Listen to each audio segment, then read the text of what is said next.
70 വയസ്സിൽ മുടി കട്ടക്കറുപ്പാകാനുള്ള നല്ലൊരു ഹെയർ പാക്കുമായിട്ടാണ് ഞാൻ ഇന്ന് വന്നിട്ടുള്ളത്. മുടി കൊഴിച്ചൽ, അതുപോലെ അകാല നര എന്നിവയ്ക്കൊക്കെയുള്ള നല്ലൊരു പരിഹാരം തന്നെയാണ് ഈ ഒരു ഹെയർ പാക്ക്.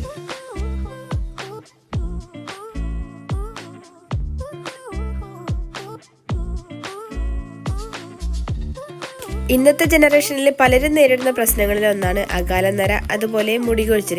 ഇത് കുട്ടികൾ മുതൽ മുതിർന്നവർ വരെ നേരിടുന്ന പ്രശ്നങ്ങളിൽ ഒന്നാണ്. പുരുഷന്മാരിൽ കൂടുതലും കണ്ടുവരുന്ന കഷണ്ടി ഇപ്പൊ സ്ത്രീകൾക്കിടയിലും കണ്ടുവരുന്നത്. ഈ ഒരു ഹെയർ പാക്ക് നിങ്ങൾ കണ്ടിന്യൂസ് ആയിട്ട് ഉപയോഗിക്കുകയാണെങ്കിൽ നിങ്ങൾക്ക് ഉറപ്പായ റിസൾട്ട് കിട്ടും. അപ്പൊ നമുക്ക് പെട്ടെന്ന് തന്നെ വീഡിയോയിലേക്ക് പോകാം. നമ്മുടെ ഹെയർ പാക്ക് തയ്യാറാക്കാനായിട്ട് ഞാൻ ഇവിടെ ഇതുപോലൊരു പാത്രം എടുത്തിട്ടുണ്ട്.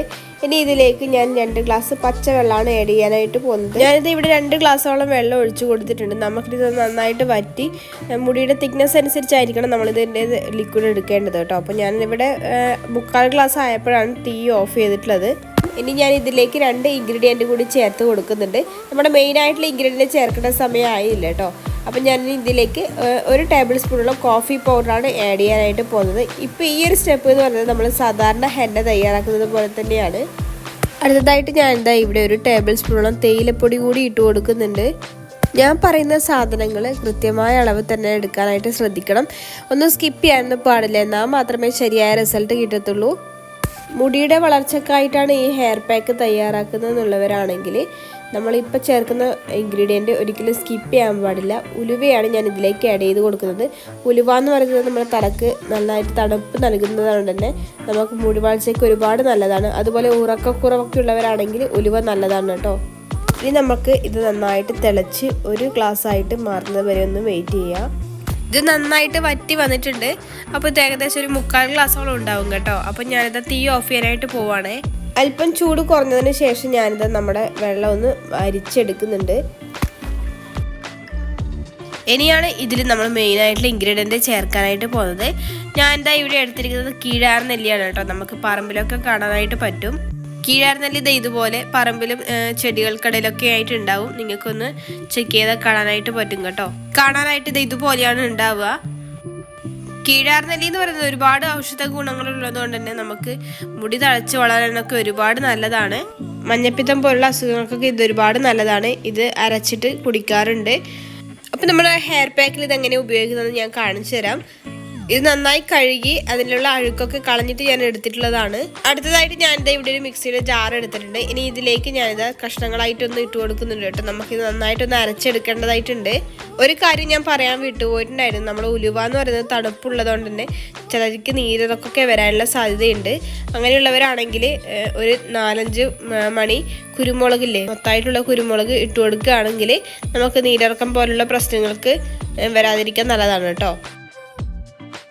കുരുമുളക് ഇട്ടത് കൊണ്ട് നിങ്ങൾക്ക് വേറെ ബുദ്ധിമുട്ടൊന്നും ഉണ്ടാവില്ല, പുകച്ചലോ അങ്ങനത്തെ കാര്യങ്ങളൊന്നും ഉണ്ടാവില്ല കേട്ടോ. ഞാൻ നമ്മുടെ കീഴാർ തന്നെ ചെറിയ കഷ്ണങ്ങളാക്കി മിക്സിയുടെ ജാറിലോട്ട് ഇട്ട് കൊടുത്തിട്ടുണ്ട്. അതിനുശേഷം ഇത് നമ്മൾ നേരത്തെ മാറ്റി വെച്ചിട്ടുണ്ടായിരുന്ന കോഫി പൗഡറും അതുപോലെ തന്നെ തേയിലപ്പൊടി ഇട്ടിട്ട് ഉണ്ടാക്കിയ വെള്ളമാണ് ഞാൻ ഇതിലേക്ക് ഒഴിച്ചു കൊടുത്തിട്ടുള്ളത്.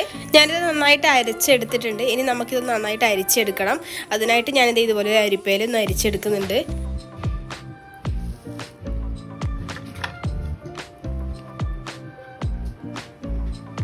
ഇതിൻ്റെ ജ്യൂസ് നന്നായിട്ട് പിഴിഞ്ഞെടുക്കണം. കൈവച്ചൊന്ന് ഞെരടി പിഴിഞ്ഞെടുത്താൽ മതിയാവും. അപ്പോൾ ഞാനിത് നന്നായിട്ട് പിഴിഞ്ഞെടുത്തിട്ടുണ്ട്. അതിനുശേഷം ഞാനിത് ഇതുപോലെ ഒരു ഇരുമ്പിൻ്റെ പാത്രം എടുത്തിട്ടുണ്ട്. ഇനി ഇതിലേക്ക് ഞാൻ നേരത്തെ നമ്മൾ എടുത്ത് വെച്ചിട്ടുണ്ടായിരുന്ന ജ്യൂസാണ് ഒഴിച്ചു കൊടുക്കാനായിട്ട് പോകുന്നത്. ഹെന്ന ഉണ്ടാക്കുന്ന സമയത്ത് കുറച്ചുകൂടി നല്ലത് നമ്മൾ ഇതുപോലുള്ള ഇരുമ്പിൻ്റെ പാത്രങ്ങളിൽ ഉണ്ടാക്കുന്നതാണ്. അത് ഇരുമ്പിൻ്റെ പാത്രങ്ങളില്ലാത്തൊരു സിറ്റുവേഷൻ ആണെങ്കിൽ നമുക്ക് സ്ലൈഡോ മറ്റോ ഇട്ട് വെച്ചാലും മതിയാവും. ഇനി നമുക്കിത് ഒരു പേസ്റ്റ് രൂപത്തിലാണ് ആക്കിയെടുക്കേണ്ടത്.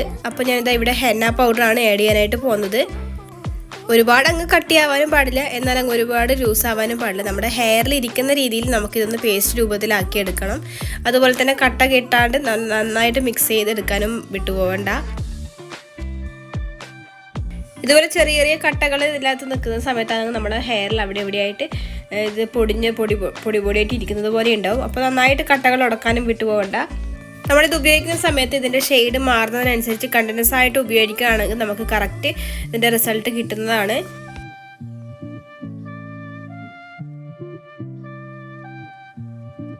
അപ്പം ഞാനിത് നന്നായിട്ടൊരു ഫേസ് പാക്കിൻ്റെ ഒക്കെ രൂപത്തിലാക്കി എടുത്തിട്ടുണ്ട്. അതിനുശേഷം ഞാനിത് ഇങ്ങനെ നിരത്തി ഇട്ട് കൊടുക്കുന്നുണ്ട്. ഇനി നമുക്കിതൊന്ന് ഒരു 2 മണിക്കൂർ റെസ്റ്റ് ചെയ്യാനായിട്ട് വെക്കണം. അതിന് ശേഷമാണ് ഞാനിതെടുത്ത് ഉപയോഗിക്കുന്നത്. നിങ്ങളിപ്പോൾ രാത്രി ഉണ്ടാക്കി വെച്ചിട്ട് നിങ്ങൾക്ക് രാവിലെ ഉപയോഗിക്കാം. അങ്ങനെ ആകുമ്പോൾ കുറച്ചുകൂടി നല്ല റിസൾട്ട് കിട്ടും.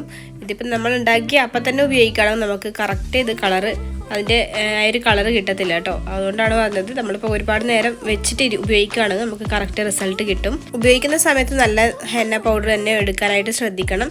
ഞാനിത് 2 മണിക്കൂറത്തേക്ക് ഇതുപോലെ ഒന്ന് അടച്ചു വെക്കുന്നുണ്ട്.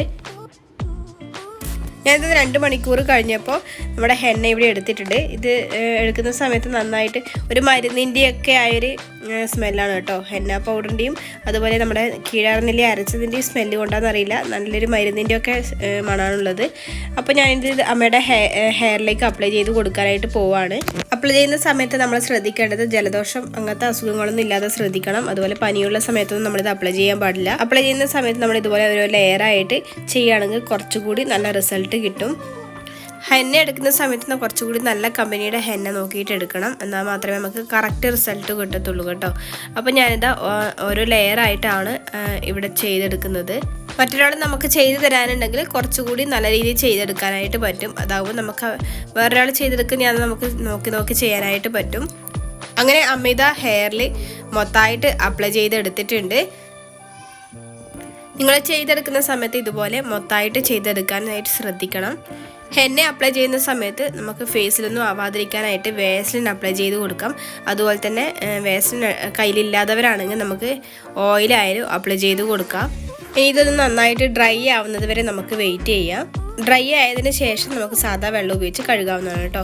അങ്ങനെ ഇതാ ഹെയർ നന്നായിട്ട് കഴുകി വന്നിട്ടുണ്ട്. നല്ല രീതിയിൽ മുടി കൊഴിച്ചിലൊക്കെ ഉള്ളവരാണെങ്കിൽ ഇതുപോലെ ചെയ്തെടുക്കുകയാണെങ്കിൽ നമ്മുടെ ഹെയർ നന്നായിട്ട് വളരാനും പുതിയ ഹെയർ നമുക്കിനെ കാണാനായിട്ട് പറ്റും. മാസത്തിൽ ഒരു തവണയൊക്കെ ചെയ്യുകയാണെങ്കിൽ നമ്മുടെ ഹെയറിൽ ചെറിയ ചെറിയ കുഞ്ഞു കുഞ്ഞു മുടികൾ വളരുന്നത് കാണാനായിട്ട് പറ്റും. നരച്ച മുടിയുള്ളവരാണെങ്കിൽ നമ്മൾ ഇതിൻ്റെ കളർ ചേഞ്ച് ആവുന്നതിനനുസരിച്ച് നമ്മൾ ഈ ഒരു ഹെയർ പാക്ക് ഇട്ട് കൊടുക്കുകയാണെങ്കിൽ നമുക്ക് നല്ല രീതിക്ക് റിസൾട്ട് കാണാനായിട്ട് പറ്റും. ഈ ഒരു വീഡിയോ നിങ്ങൾക്കൊക്കെ യൂസ്ഫുൾ ആണെന്ന് കരുതുന്നു. അപ്പോൾ ഇതുപോലുള്ള നല്ല നല്ല വീഡിയോസുമായിട്ട് ഞാൻ നിങ്ങളുടെ മുന്നിലേക്ക് വരുന്നതായിരിക്കും. പുതുതായിട്ടായിരിക്കും നമ്മുടെ ചാനൽ കാണുന്നെങ്കിൽ സബ്സ്ക്രൈബ് ചെയ്ത് സപ്പോർട്ട് ചെയ്യാൻ മറക്കണ്ട.